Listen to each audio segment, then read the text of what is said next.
Here we are in Chapter 7 of Greek Word Studies for Everyone.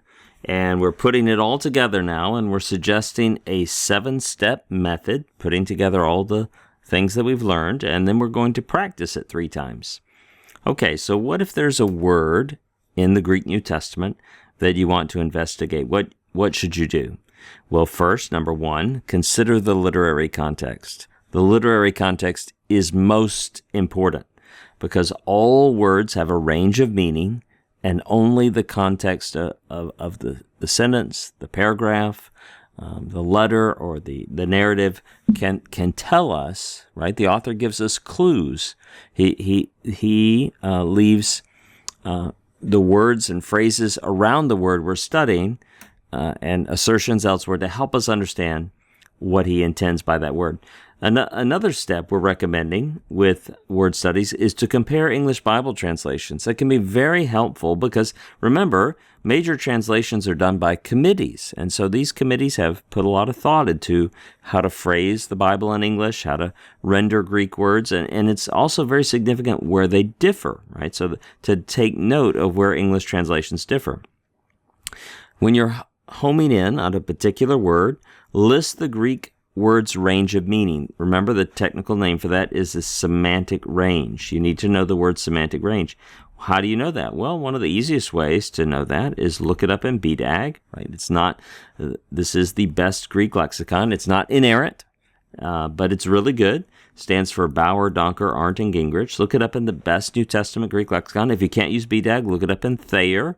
Remember, you can view that online free at the Internet Archive, and list the definitions for the word to get some sense for the semantic range. Also, look it up in NIDNTTE, the New International Dictionary of New Testament Theology and Exegesis, if you can access that. Again, if you can't, use Thayer online to help you, but try to list out the semantic range for the word you're studying.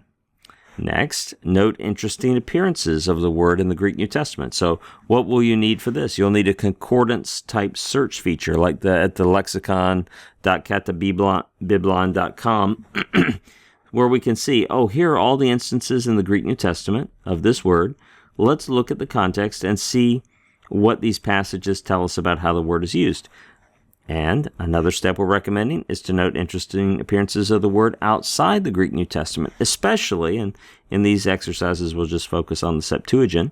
The Septuagint, the Greek translation of the Old Testaments. It's the most important literary background for the New Testament. Again, the Greek translation of the Old Testament is called the Septuagint, or the LXX.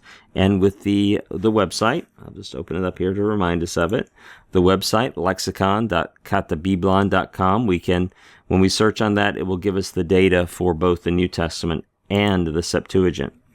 We are suggesting that you consult commentaries or study Bible notes if you have access to those. How do you, if you're getting ready to study through a book of the New Testament and you want to invest some money in good commentaries, where would you go? Well, we've recommended the website, bestcommentaries.com. Very helpful discussion and presentation of the best commentaries available there. And remember, you can click only want evangelical, only want technical, or only want semi-technical. You can check those little things off to the side, and it will limit the books that are presented to you. Then I'm going to really push you here in this final step number 7, to summarize your findings. I want to encourage you. If I were your teacher in a classroom, I might force you to write out your conclusions, because you can really, your thoughts can really be clarified when you're forced to write them. It forces you to admit what you know, what you don't know, and to be precise in synthesizing the information that you've come across. You don't want it to just be a vague cloud in your mind. You don't want this stuff to remain a vague cloud. You want it to be synthesized and precisely summarized in a succinct manner. Okay, this is the method we're recommending, and I'm going to create 3 short videos practicing this. And this is also covered in the book in Chapter 7, but we realize some people learn better going along with the video. and then some people learn better with the book, and hopefully these will complement each other in your own learning journey. Let me pray for us. Oh God, I pray for the men and women who are using this book, using these videos, and that you would help us to learn how to study your word carefully, keep us from error, open our eyes to see wonderful things in your word. And God, we confess, we acknowledge your word is worth more than piles and piles of gold and silver. It's sweeter than the sweetest honey.